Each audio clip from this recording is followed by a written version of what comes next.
নিয়োগ বিধিমালা থেকে সেটা আমরা কিভাবে বাতিল করা হবে সেই প্রক্রিয়াটার মাধ্যমে আমরা এটাকে রেগুলার জব হিসাবে কিভাবে করা যায় সেটা আমরা তদন্ত না, এটা একটা কমিটি, সুপারিশ প্রণয়ন করার কমিটি। সেটা 7 দিনের মধ্যে আমরা মন্ত্রণালয়কে সেই ইয়াটা পেশ করবো, যেখানে আনসারের যারা সাধারণ আনসারের প্রতিনিধিরা থাকবেন 4 জন, সেই 4 জন প্রতিনিধি সেই সুপারিশ প্রণয়নে আমাদেরকে সাহায্য করবে এবং তাদের দাবি দেওয়ার ভিত্তিতেই সেই সুপারিশগুলোকে আমরা আমাদের মন্ত্রণালয়ের জন্য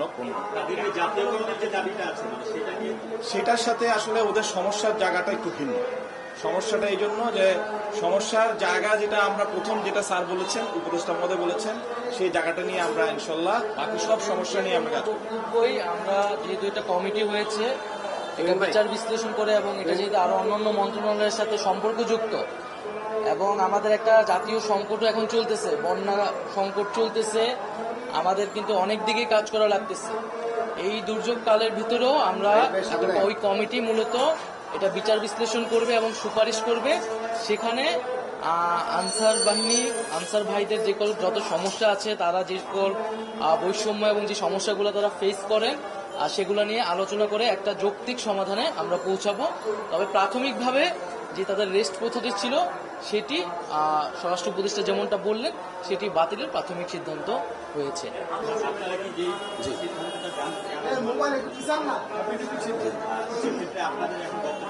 আমাদের বক্তব্য হচ্ছে স্যাররা অনেক আন্তরিক, আমাদের অনেক সময় দিয়েছেন, এর জন্য স্যারদের ধন্যবাদ। এবং আমরা যে হয়তোবা রাষ্ট্রের বা একটু অশান্তি বা একটু অসুবিধা তৈরি করছি, এর জন্য আমরা আমাদের সেটা বৈষম্য দূর করার জন্য এর জন্য আমরা স্বরাষ্ট্র উপদেষ্টা স্যারের কাছে আমরা আন্তরিকভাবে দুঃখিত।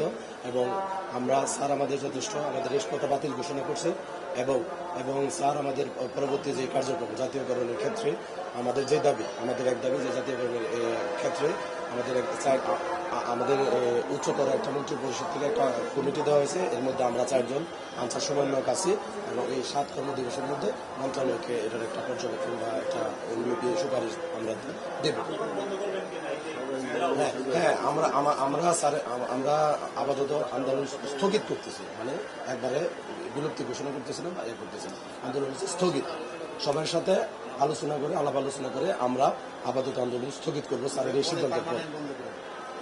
জি, সমাধান হওয়ার পর আমরা তো 7 কর্মদিবসের পর একটা স্যারদের একটা সুপারিশ দেবো বা ইয়া করবো। সমাধান হলে আমরা সমাধান পাওয়ার পর পুরোপুরিভাবে আমরা ইয়া করবো। জি জি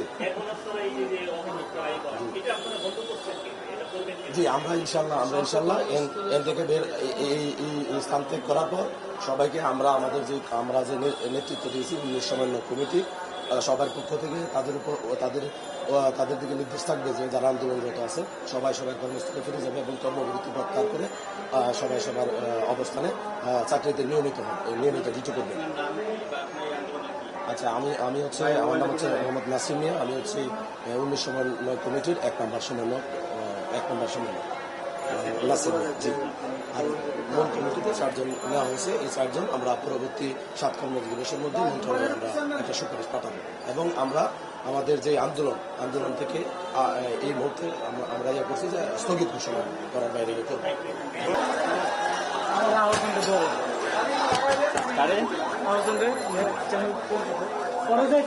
ছবি নিতে বলেন